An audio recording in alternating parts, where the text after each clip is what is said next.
few deep breaths, trying to maximize the expansion of the lungs. This means that I will have blown off some carbon dioxide and I'll be able to hold my breath for longer. Where possible, try and keep this nasal breathing. When we spend a long time breathing through the mouth, this can actually affect our anxiety response. Start with, I will blow off some carbon dioxide, 5 strong, controlled inhalations, and from there, that will give me longer whilst holding my breath.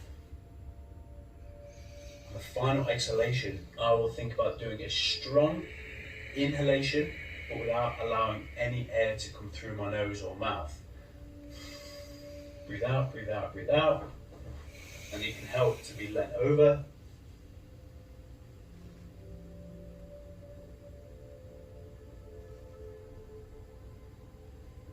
This can feel quite odd to start with, and don't feel that you will get the same amount of contraction, but I'm relying heavily on my diaphragm and that transverse abdominis to pull up. I'll show you from the front this time.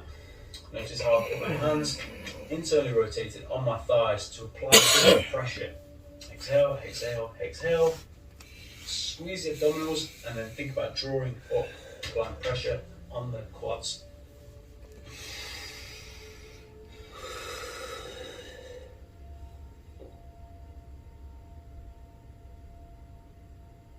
As we get more comfortable in that position, what we can look to do is start exploring moving the abs left and right by altering the amount of pressure that I put through each side of my hands or each side of my body. It will allow me to change the emphasis of where I'm putting pressure and try and keep these breaths nice and smooth, nice and controlled, nice deep, full expansion of the lungs. Last one, number 5. Exhale, exhale, exhale. Contract the abs. Keep pushing, keep pushing.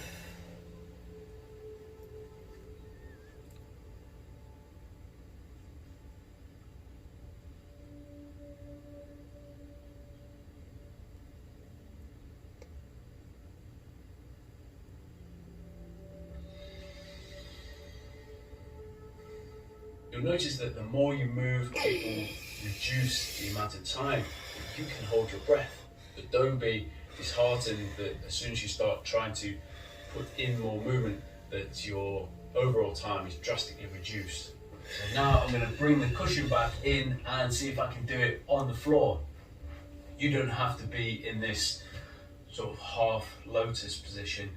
Just whatever works for you, you can be sat, but I find that as long as I can create a little bit of rounding through the spine, that spinal flexion to get me over and the ability to create a concave through my stomach, this is what works for me. So this time, 5 breaths, and then I'm going to look to apply pressure each side. As we did before, I find that being stood or knelt over, that we can apply pressure and learn the technique, and then we can start applying that into a slightly harder position.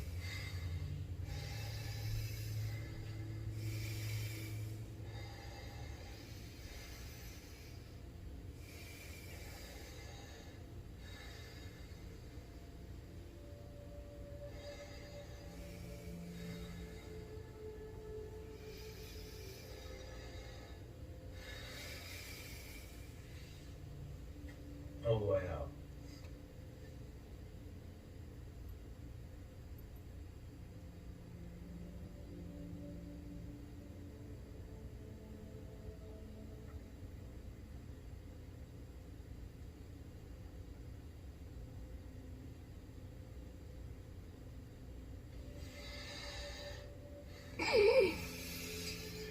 It can be very difficult to talk whilst going through the all the way out.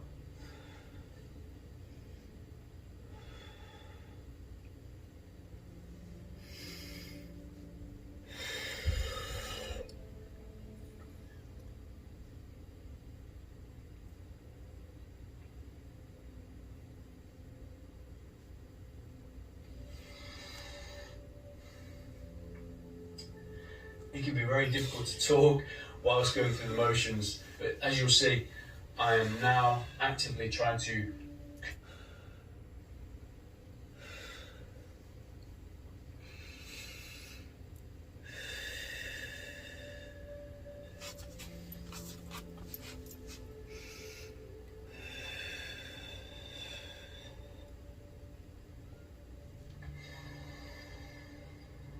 So you saw there, I went one way and then reversed it, went the other way. You may find that it's actually easier to work on just contracting either side. I think it's called the elephants, where you draw both of the obliques in, or both sides of your obliques in, and it almost has the effect of pushing the rectus abdominis, or the six pack, together.